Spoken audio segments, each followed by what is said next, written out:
जय हिंद साथियों, मैं सुनील रोशन स्वागत करता हूं आपके अपने YouTube channel physical education arena में।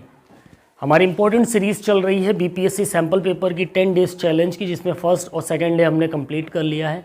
आज हम थर्ड डे चैलेंज कंप्लीट करेंगे, जिसमें हम टॉप 30 MCQs को सॉल्व करने वाले हैं, जो कि बहुत ही ज़्यादा इंपॉर्टेंट होने वाले हैं आपकी बीपीएससी TRE 4 के रिगार्डिंग। ओके, और जो भी साथी इस चैनल पर नए होंगे प्लीज़ चैनल को सब्सक्राइब करके बेल आइकन ज़रूर दबाइएगा, ताकि ऐसी इन्फॉर्मेटिव क्लास की वीडियो का नोटिफिकेशन आप तक सबसे पहले पहुंचे।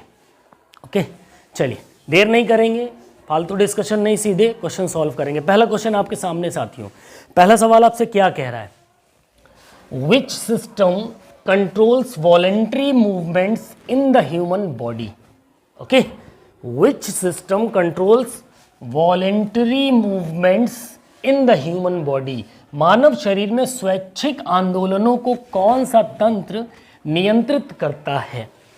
तंत्रिका तंत्र, नर्वस सिस्टम, अंतःस्रावी तंत्र, एंडोक्राइन सिस्टम, मांसपेशी तंत्र, मस्कुलर सिस्टम, उपरोक्त में एक से अधिक, या फिर उपरोक्त में से कोई भी नहीं। चलिए, ऑप्शंस आपके सामने है। क्वेश्चन नंबर 1 एक इंपॉर्टेंट क्वेश्चन है। इस क्वेश्चन का सही जवाब क्या होगा? इस क्वेश्चन का करेक्ट आंसर आपको बताना है। वो कौन सा तंत्र है जो स्वैच्छिक आंदोलनों को, वॉलेंट्री मूवमेंट्स को कंट्रोल करता है, नियंत्रित करता है? क्या होगा सही जवाब? बिल्कुल, अगर आप जाते हैं किसके साथ, ऑप्शन ए के साथ, तो आप बिल्कुल सही हैं। नर्वस सिस्टम, तंत्रिका तंत्र वॉलेंट्री मूवमेंट्स को कंट्रोल करता है हमारी बॉडी के अंदर। ठीक है, अगले सवाल की तरफ चलें। Question number 2। दूसरा क्वेश्चन आपसे क्या कह रहा है साथियों? क्वेश्चन नंबर 2 एक important question. Who is known as the father of modern Olympic games? सभी को पता होगा इसका आंसर। आधुनिक ओलंपिक खेलों के जनक किसे कहा जाता है? पियरे डी कुबर्टिन, जॉन एट्सले कूपर, बॉरन डी मॉन्टेस्क्यू, या फिर more than one of the above, या नॉन ऑफ द अबव? चलिए बताइए। क्वेश्चन नंबर 2 एक इंपॉर्टेंट, एक आसान क्वेश्चन, सभी के जवाब आने चाहिए इस क्वेश्चन पे। क्या होगा सही जवाब? बिल्कुल, option A is the correct answer, that is Baron Pierre de Coubertin. Baron Pierre de Coubertin. आधुनिक ओलंपिक खेलों की शुरुआत कब हुई थी? 1896 ईस्वी में। अगर मैं इनकरेक्ट ना हूं तो 1896 में हुई थी। कमेंट करके बताइएगा कहाँ पे हुई थी। एथेंस से शुरुआत हुई थी, है ना। प्राचीन ओलंपिक आपसे पूछ ले 776 ईसा पूर्व में हुई थी। कुछ इंपॉर्टेंट ये क्वेश्चन है, जनरली है, जो आपसे पेपर में पूछे जाते हैं साथियों। अगला तीसरा क्वेश्चन है, what is the duration of standard football match excluding extra time? ठीक है, ध्यान रखिएगा। एक स्टैंडर्ड फुटबॉल मैच का टाइमिंग क्या होता है, ड्यूरेशन क्या होता है, एक्स्ट्रा टाइम को छोड़कर। ठीक है, एक मानक फुटबॉल मैच की अवधि अतिरिक्त समय को छोड़कर कितनी होनी चाहिए या कितनी होती है? 80 minute, 90 minute, 120 minute, more than one of the above और नॉन ऑफ द अबव? चलिए बताइए, क्वेश्चन नंबर 3 का करेक्ट आंसर क्या होगा? अगर हम एक्स्ट्रा मिनट छोड़ दें, जो 15 मिनट का टाइम मिलता है उसको हम छोड़ दें, तो फुटबॉल मैच की ड्यूरेशन कितनी होनी चाहिए? बिल्कुल, आपका ऑप्शन बिल्कुल करेक्ट है, that is option B is the correct answer. 90 minute का गेम होता है। 45 मिनट के हाफ होते हैं। ठीक है, 45, 15, 45। ठीक है, 45, 15, 45। ठीक, ये ध्यान रखना है आपको। आपसे ऑफ साइड का नियम पूछ लेता है फुटबॉल में, कि ऑफ साइड टर्मिनोलॉजी बहुत ही फेमस है फुटबॉल में, अक्सर यहाँ से क्वेश्चन आपसे पुटअप होता है। और मिडफील्डर पूछ लेता है आपसे फुटबॉल के अंदर कि मिडफील्डर किस गेम से रिलेटेड टर्मिनोलॉजी है। ओके, चलिए नेक्स्ट क्वेश्चन नंबर 4 एक important question, match of the following. ठीक है, क्या कह रहा है चौथा क्वेश्चन आपसे? Match of the following components with their corresponding nutrients. उसके करस्पॉन्डिंग न्यूट्रिएंट्स से उसको मैच करना है साथियों। निम्नलिखित घटकों को उनके संबंधित पोषक तत्वों से मिलाना है। एक इंपॉर्टेंट क्वेश्चन, ऐसे सवाल आपको देखने को मिले होंगे TRE 3 में भी, 4 में भी मिलेंगे।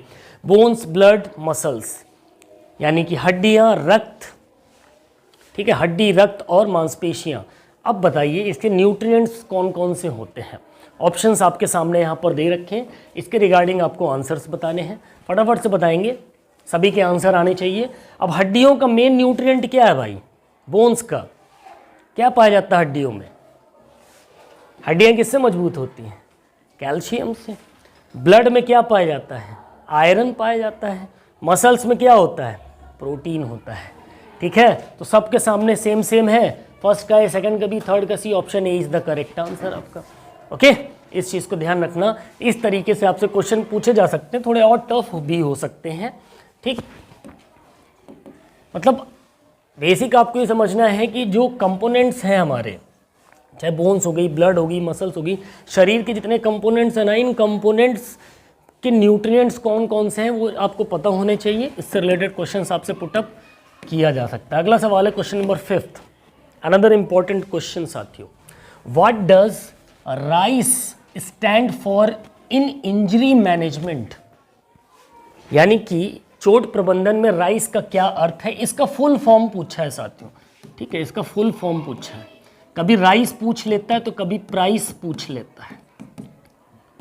ठीक है, दोनों का आपको पता होना चाहिए। चलिए बताइए, एक इंपॉर्टेंट क्वेश्चन है, rest, ice compression, elevation, rehabilitation, ice compression, endurance, rest, immobilisation, compression या elevation, more than one of the above और नॉन ऑफ द अबव। क्या होगा सही जवाब, तुम लोगों को भी पढ़ाया था मैंने, क्या होता है, आर फॉर क्या होना चाहिए, बताओ बताओ बताओ, पहले क्या आएगा, रेस्ट आएगा। आई फॉर क्या आएगा, आइस है, आइस है। सी फॉर क्या आएगा, कंप्रेशन, गुड। और ई फॉर एलिवेशन। और ये पी बच गया, अगर पी पूछ लेता तो पी का क्या हो जाता, प्रिवेंशन हो जाता, यानी बचाव। ठीक है, ऑप्शन ए यहां पर आपका करेक्ट आंसर हो जाएगा साथियों, ऑप्शन ए। ओके,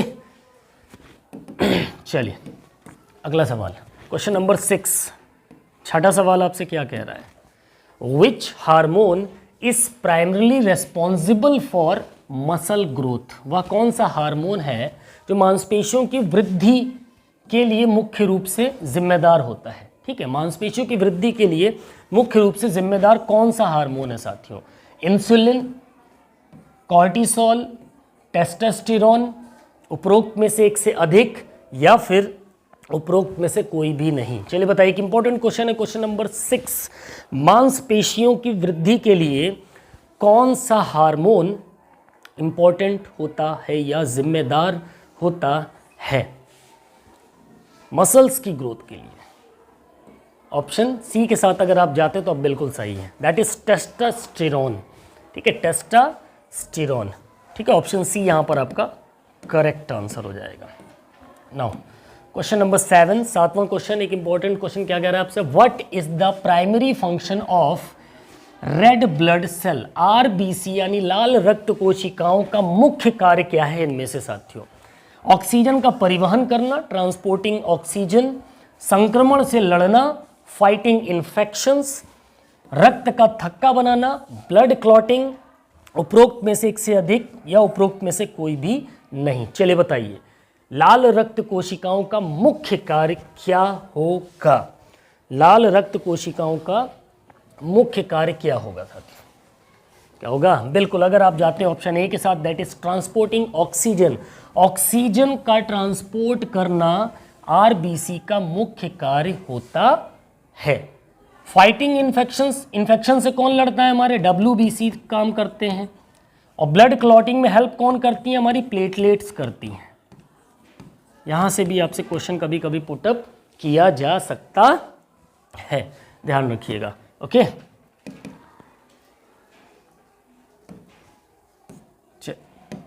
अगला सवाल, क्वेश्चन नंबर 8, आठवां सवाल क्या कह रहा है, which biomechanical principle is applied when a sprinter uses starting blocks. ध्यान समझना, एक इंपॉर्टेंट सवाल है ये। ठीक है, यहां से सवाल अक्सर आपसे पूछा जाएगा।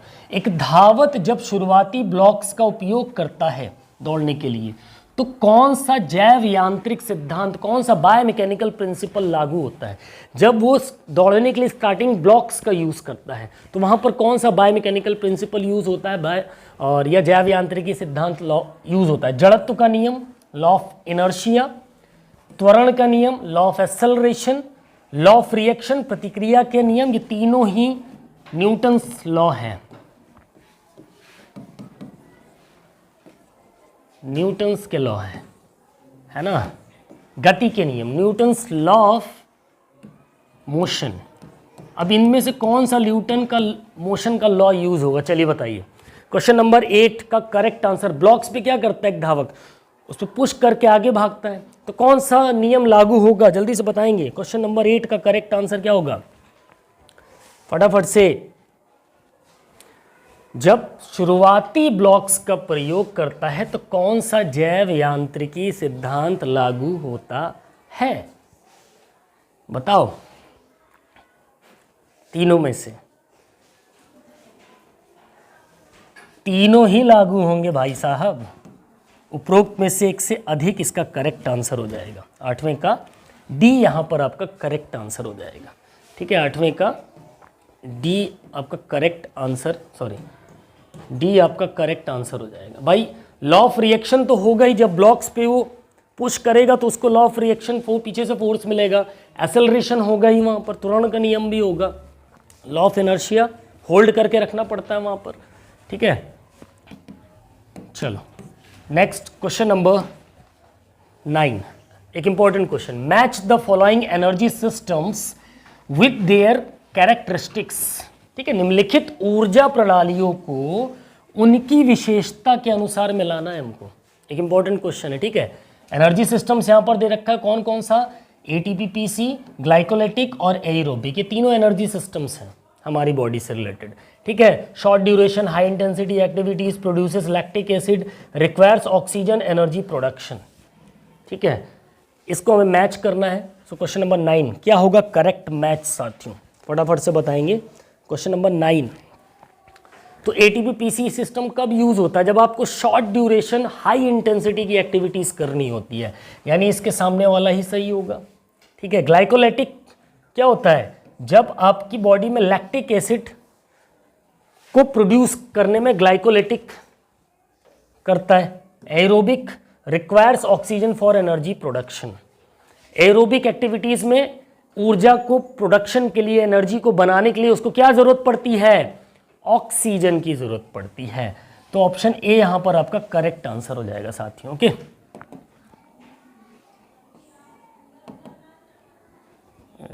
यार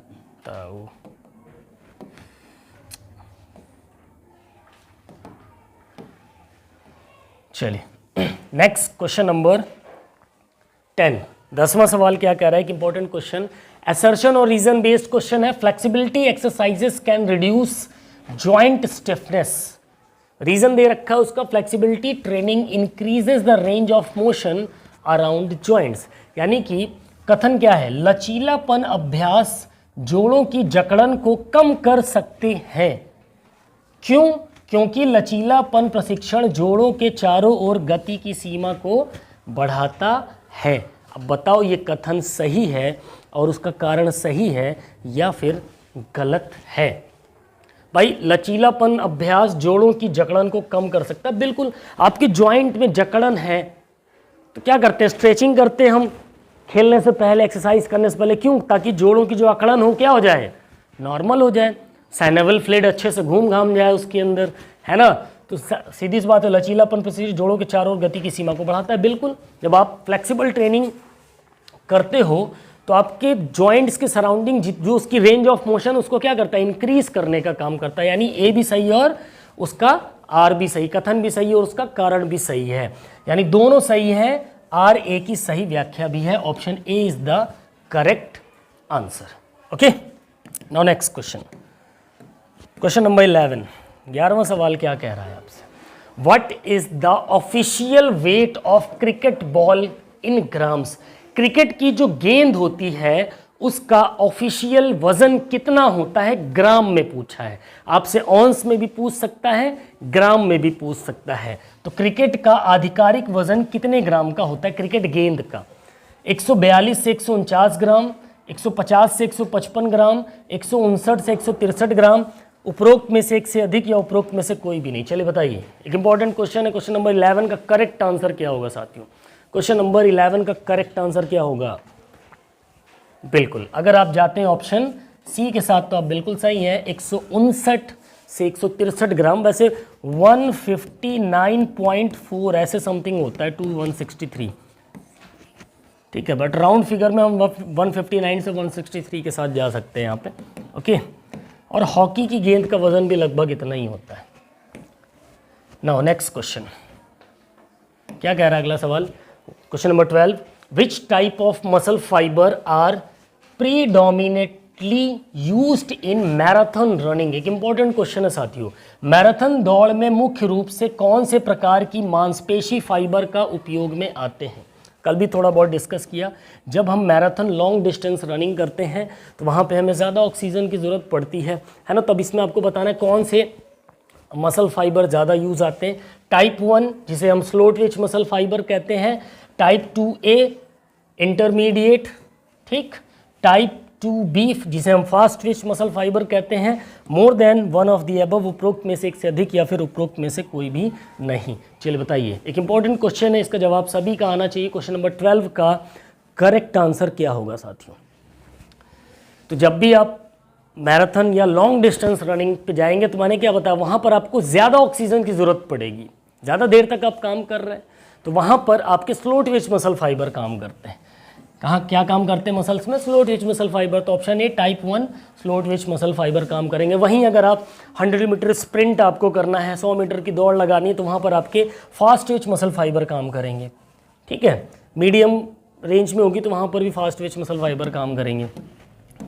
चलिए नेक्स्ट क्वेश्चन नंबर 13, क्या कह रहा है 13वां सवाल आपसे?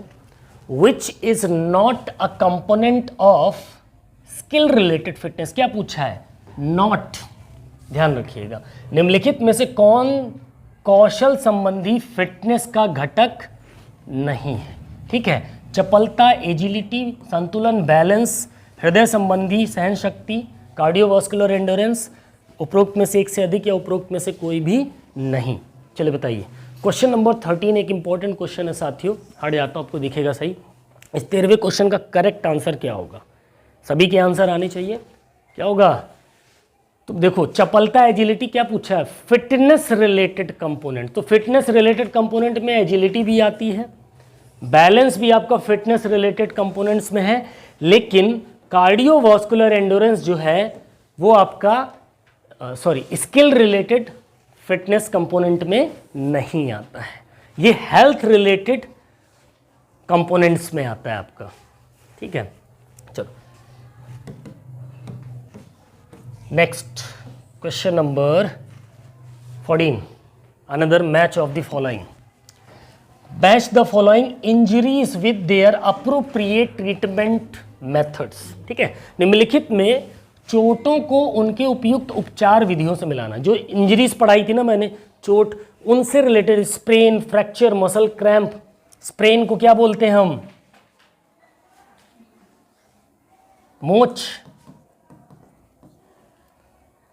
फ्रैक्चर क्या होता है? अस्थि भंग, अरे जिसको हड्डी टूटना बोलते हैं। मसल क्रैम्प हो गया, मांसपेशियों में खिंचाव हो गया, ठीक है, इस तरीके से।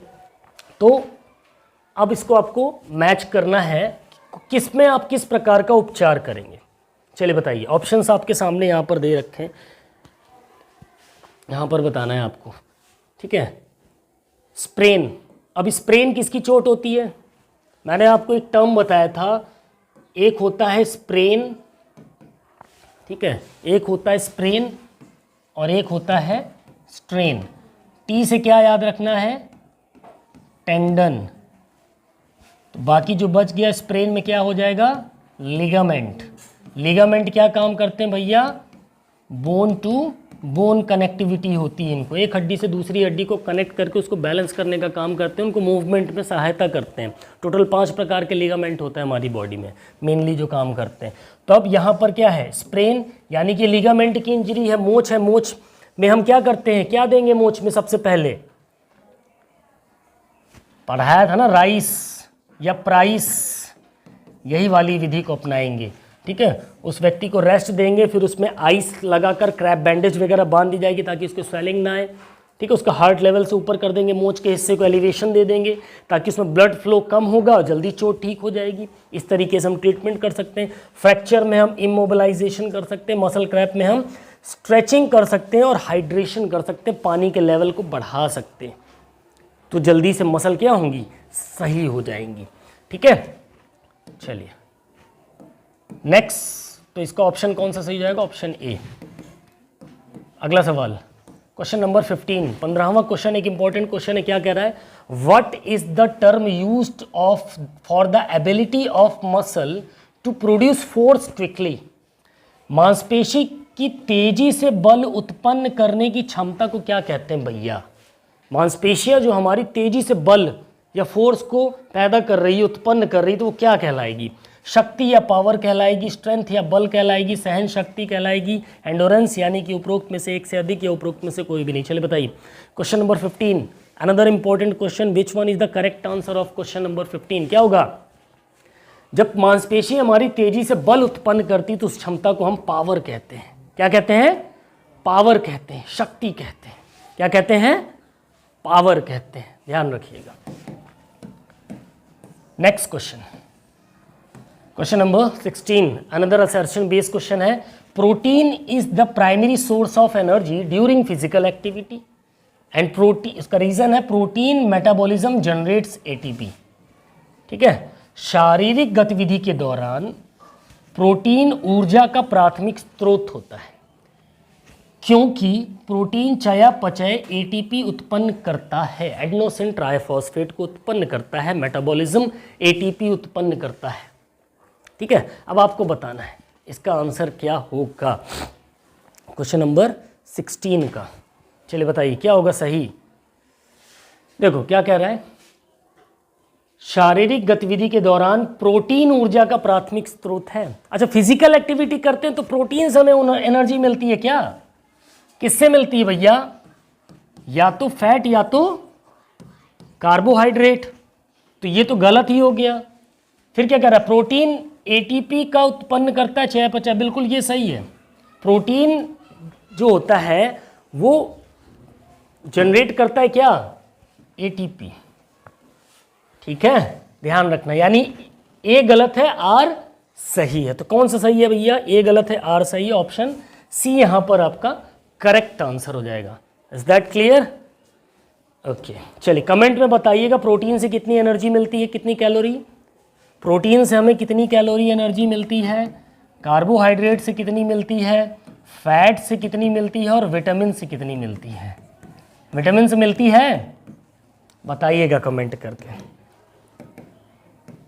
हैंग करने लग गया कि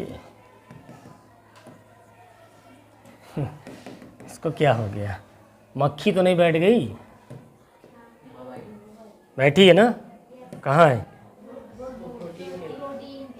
कहाँ पे, प्रोटीन पे बैठी है उड़ गई, तभी तो नहीं चल रहा था। देखो मक्खी भी, एक मक्खी कितना डिस्टर्ब कर सकती है, प्रोटीन ले रही थी बैठ के। नाउ क्वेश्चन नंबर 17, 17वां क्वेश्चन एक important question, how many players are on volleyball court for one team during match. Okay, match के दौरान एक टीम के लिए वॉलीबॉल कोर्ट पर कितने खिलाड़ी होते हैं भैया, एक टीम के लिए, ठीक है, 5, 6, 7, मोर than one of the above और नन ऑफ द अबव। एक आसान लेकिन एक इंपॉर्टेंट क्वेश्चन, बताओ क्या होगा सही जवाब क्वेश्चन नंबर 17 का। कितने खिलाड़ी होते हैं भैया एक कोर्ट पे एट अ प्रेजेंट टाइम, कितने टोटल कितने होते हैं वॉलीबॉल में खिलाड़ी, 12, खेलते कितने भैया 6, ऑप्शन बी यहाँ पर आपका करेक्ट हो जाएगा। इसकी मेजरमेंट से भी आपसे क्वेश्चन पूछ लेता है, कितना होता है 18 गुणे 9 मीटर लंबाई चौड़ाई होती है। इसकी पोल की हाइट से आपसे सवाल पूछेगा, पोल की हाइट मेल फीमेल से आपसे सवाल पूछ लेगा, प्लस फादर ऑफ वॉलीबॉल पूछ लेगा। फादर ऑफ वॉलीबॉल कौन थे? विलियम जी मॉर्गन। हाँ, अब इसके पोल की हाइट मेल फीमेल के लिए कितनी होती कमेंट करके बताइएगा, ठीक है? 2.43। चलिए अगला सवाल, question number 18। Which part of the brain controls coordination and balance? यानी कि मस्तिष्क का वो कौन सा भाग है या हिस्सा है जो समन्वय और संतुलन को नियंत्रित करता है, कोऑर्डिनेशन और बैलेंस को कंट्रोल करता है? ब्रेन का वो कौन सा पार्ट है? सेरेब्रम, सेरिबेलम, मेडुला ऑब्लोंगेटा, उपरोक्त में से एक से अधिक या उपरोक्त में से कोई भी नहीं। मैंने नर्वस सिस्टम पढ़ाया है, उसमें इन चीज़ों को डिस्कस किया। बताओ क्वेश्चन नंबर 18 का करेक्ट आंसर क्या होगा? फटाफट। कंट्रोल करता है कोऑर्डिनेशन और बैलेंस को, तो हमारे बैलेंस और कोऑर्डिनेशन को कंट्रोल कौन करता है भैया? सेरिबेलम करता है। कौन करता है? सेरिबेलम। मेडुला ऑब्लोंगेटा क्या करता है? टेम्परेचर मेंटेन करता है क्या? बताइएगा कमेंट करके, ठीक है? तो सेरिबेलम ध्यान रखिएगा, cerebellum, okay, cerebellum. Now next क्या कह रहा है? Match the following diseases with their causes, ठीक है? रोगों को उनके कारणों से मिलाना है हमको। डायबिटीज, हाइपरटेंशन, ऑस्टियोपोरोसिस, ठीक है? 3 डिजीजेस यहाँ पर दे रखी हैं इससे रिलेटेड, ठीक है? और कारण क्या है इन डिजीजों के, ये हमें बताने। यहाँ कारण दे रखे हैं आपके, यहाँ पर रोग दे रखे हैं, यहाँ पर इसके कारण। अब डायबिटीज़ की बात कर लें तो डायबिटीज़ क्या है? एक इंसुलिन डेफिशिएंसी है। किसकी डेफिशिएंसी है? इंसुलिन की मात्रा जब क्या हो जाती है? क्या हो जाती है? डायबिटीज़। इंसुलिन कहाँ से सीक्रेट होता है? पैनक्रियास से। ये भी पूछ लेता है आपसे कभी कभी, ध्यान रखिएगा, ठीक है? हाइपरटेंशन, हाइपरटेंशन क्या होता है? जब आपका ब्लड प्रेशर बहुत हाई हो जाए तो high blood pressure. Osteoporosis, calcium deficiency होती है। ओस्टियोपोरोसिस, ओस्टियोपोरोसिस, इसमें जो आपकी बोन्स होती हैं छेद छेद छेद छेद हो जाता है उसमें, ठीक है? हल्की हो जाती है अंदर से, मसाला खत्म हो जाता है, ठीक है? Osteoporosis, okay? तो ऑप्शन ए यहाँ पर आपका करेक्ट हो जाएगा क्वेश्चन नंबर 19 का। Now another question, question number 20, assertion and reason based question। Regular practice participation in sports improve mental health. क्या कह रहा है रीजन में? Physical activity release endorphins that reduces stress, ठीक है? कथन क्या है? खेलों में नियमित भागीदारी मानसिक स्वास्थ्य में सुधार करती है। शारीरिक गतिविधियां एंडोर्फिन को रिलीज करती हैं जो तनाव को कम करती हैं। अब बताना है आपके दोनों एक दूसरे से कनेक्ट हैं, सही हैं या गलत हैं। सो क्वेश्चन नंबर 20 का करेक्ट आंसर आपको बताना है साथियों। भाई अगर हम रेगुलर खेलेंगे कूदेंगे नियमित तरीके से तो बिल्कुल हमारा मेंटल हेल्थ क्या होगा? मस्त रहेगा। यानी कि ये तो सही है, कथन तो सही है। फिर क्या कह रहा है? शारीरिक गतिविधियां एंडोर्फिन रिलीज करती हैं। बिल्कुल, जब आप फिजिकल एक्टिविटी करते हो तो एंडोर्फिन रिलीज होता है जिससे आपकी बॉडी का तनाव, दिमाग का तनाव क्या हो जाता है? कम हो जाता है, ठीक है? ध्यान रखना। तो both A and R correct and A is the true explanation of, sorry, R is the correct explanation of A, ठीक है? नेक्स्ट क्वेश्चन, क्वेश्चन नंबर 21 क्या कह रहा है? What is the term for ability of a joint move through it's full range of motion, ठीक है?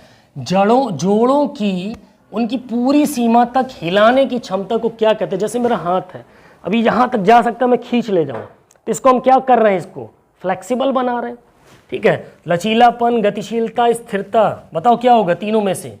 बहुत ही आसान, क्या होगा सही जवाब? बिल्कुल option A is the correct answer. लचीलापन, फ्लेक्सिबिलिटी, फ्लेक्सिबिलिटी, फ्लेक्सिबिलिटी, यस। चलिए क्वेश्चन नंबर 22, एक important question.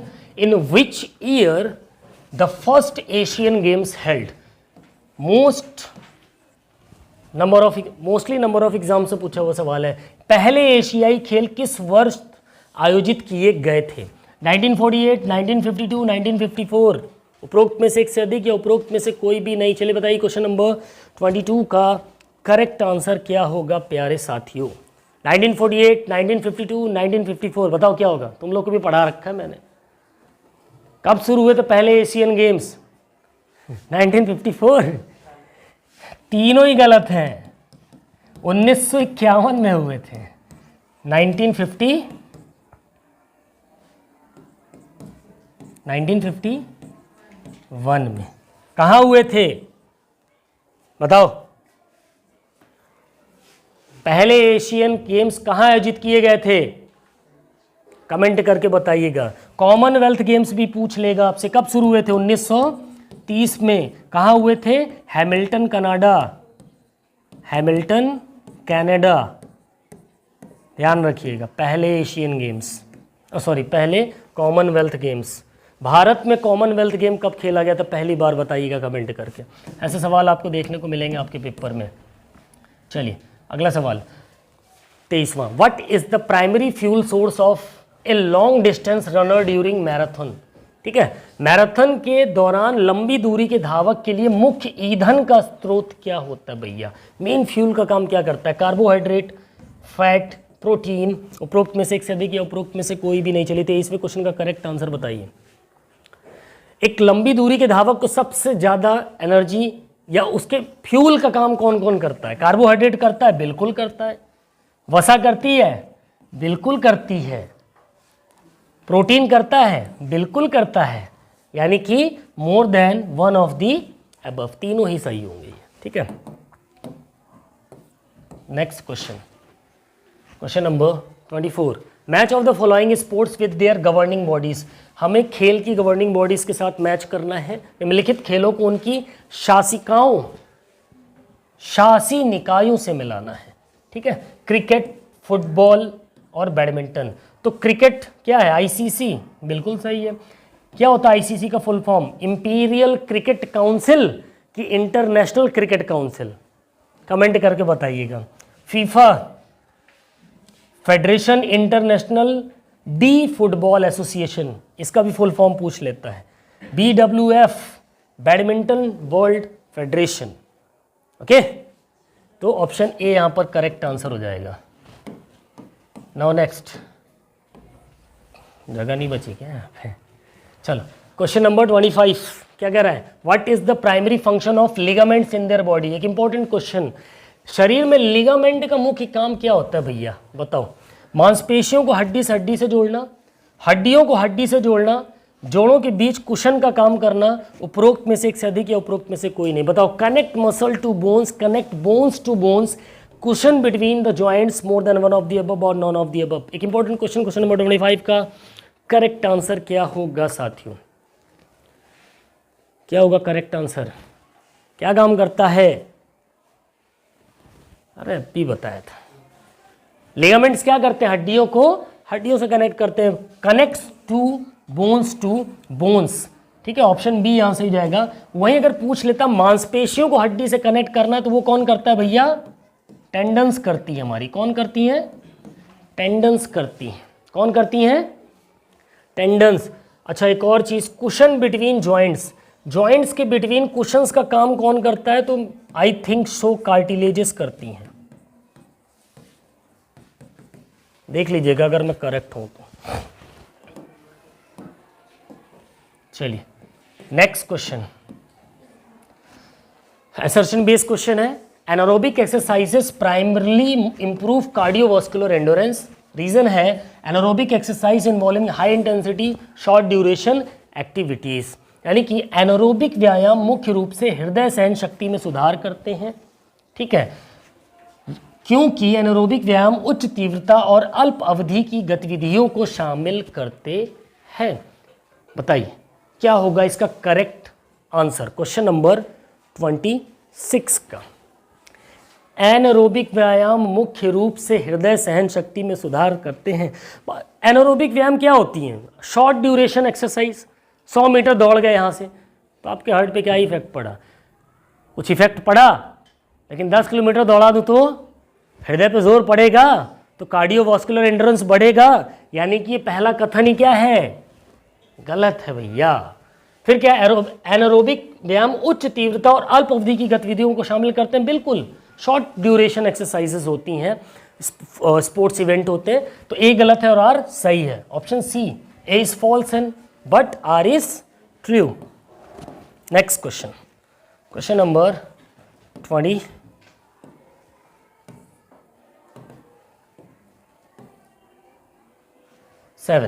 What is the primary purpose of plyometric training? Plyometric training या प्रशिक्षण का मुख्य उद्देश्य क्या है साथियों? लचीलापन बढ़ाना, विस्फोटक शक्ति में सुधार करना, सहन शक्ति को बढ़ाना। उपरोक्त में से एक से अधिक आंसर होगा या उपरोक्त में से कोई भी नहीं। बताइए क्वेश्चन नंबर 27 का करेक्ट आंसर क्या होगा? प्लायोमेट्रिक एक्सरसाइजेस क्या करती हैं? आपकी विस्फोटक क्षमता को बढ़ाती हैं, एक्सप्लोजिव स्ट्रेंथ को बढ़ाती हैं, यानी improve explosive power strength. Option B यहां पर आपका करेक्ट आंसर हो जाएगा साथियों। नेक्स्ट क्वेश्चन नंबर 28 क्या कह रहा है? What is the duration of 1 half in basketball match? Basketball match के एक हाफ का टाइमिंग क्या है? अब बास्केटबॉल मैच के एक हाफ की अवधि कितनी होती है साथियों? 20 minute, 25 minute, 30 minute, more than one of the above और नॉन ऑफ द अबव? चलो बताएं, पढ़ा रखा है मैंने बास्केटबॉल में। क्या होगा सही जवाब? कितना होना चाहिए क्वेश्चन नंबर 28 का करेक्ट आंसर? कितना? 20 मिनट। Very good. कितने कितने मिनट के क्वार्टर होते हैं? 4 क्वार्टर में होता है। 10 10 10 10। इसने क्या पूछा? हाफ, तो बीच में हाफ हो गया, 10 10 20 हो गया। ऑप्शन ए यहाँ पर आपका करेक्ट आंसर हो जाएगा। चलो अगला सवाल, क्वेश्चन नंबर 29 क्या कह रहा है? Which of the following is not a principle of physical training? Physical training का सिद्धांत नहीं है। निम्नलिखित में से कौन सा शारीरिक प्रशिक्षण का सिद्धांत नहीं है? ओवरलोड, अधिभार, विशिष्टता, स्पेसिफिसिटी, इनएक्टिविटी। उपरोक्त में से एक से अधिक या उपरोक्त में से कोई भी नहीं। अब अधिभार, बिल्कुल ओवरलोड तो होना चाहिए, फिजिकल एजुकेशन के अंदर लोड दिया जाता है कि स्पोर्ट्स पर्सन के ऊपर। स्पेसिफिसिटी, उसके स्पोर्ट्स के अराउंडिंग, उसके कौन सा गेम उसने चुना है उसके हिसाब से उसकी ट्रेनिंग दी जाती है, सही है। निष्क्रियता, अब वो कुछ काम है नहीं करेगा तो फिजिकल ट्रेनिंग का कोई मतलब है? यानी कौन सा नहीं होगा? ये वाला। Option C is the correct answer. Okay, now next question number 30 क्या कह रहा है? 30वां क्वेश्चन। ठीक, अब इसका आंसर आप लोग कमेंट में बताएंगे। इस क्वेश्चन का करेक्ट आंसर क्या होगा? स्क्रीनशॉट लेके रख लीजिए या डायरेक्ट आंसर दीजिए। निम्नलिखित में ट्रैक इवेंट्स को उनकी मानक दूरी से मिलाना है। Sprint, middle distance, long distance. 100 metre, 800 metre, 5000 metre. Options आपके सामने यहाँ पर दे रखे हैं। ओके, सो आई होप आपने क्वेश्चन देख लिया होगा। इसके आंसर आप कमेंट में ज़रूर देंगे, ऐसा मैं उम्मीद करता हूँ। चलिए, तो ये थी आज की हमारी क्लास। आई होप आज की क्लास आपको बेटर लगी होगी और कल की क्लास बहुत इंपॉर्टेंट होने वाली, क्योंकि उसमें ओलंपिक से रिलेटेड आई थिंक काफ़ी इंपॉर्टेंट क्वेश्चंस मैंने दे रखे हैं जो कि आपको बहुत ज़्यादा हेल्प करने वाली है। तो अगर हमारी मेहनत, हमारी क्लास आपको पसंद आ रही तो चैनल को सब्सक्राइब करके बेल आइकन ज़रूर दबाएं। साथ ही हमें सपोर्ट करने के लिए ज्वाइन बटन ज़रूर लें। चलिए मिलते हैं अपनी नेक्स्ट वीडियो में, नेक्स्ट क्लास में। तब तक के लिए बाय बाय, टेक केयर, जय हिंद, वंदे मातरम, फिजिकल एजुकेशन जिंदाबाद।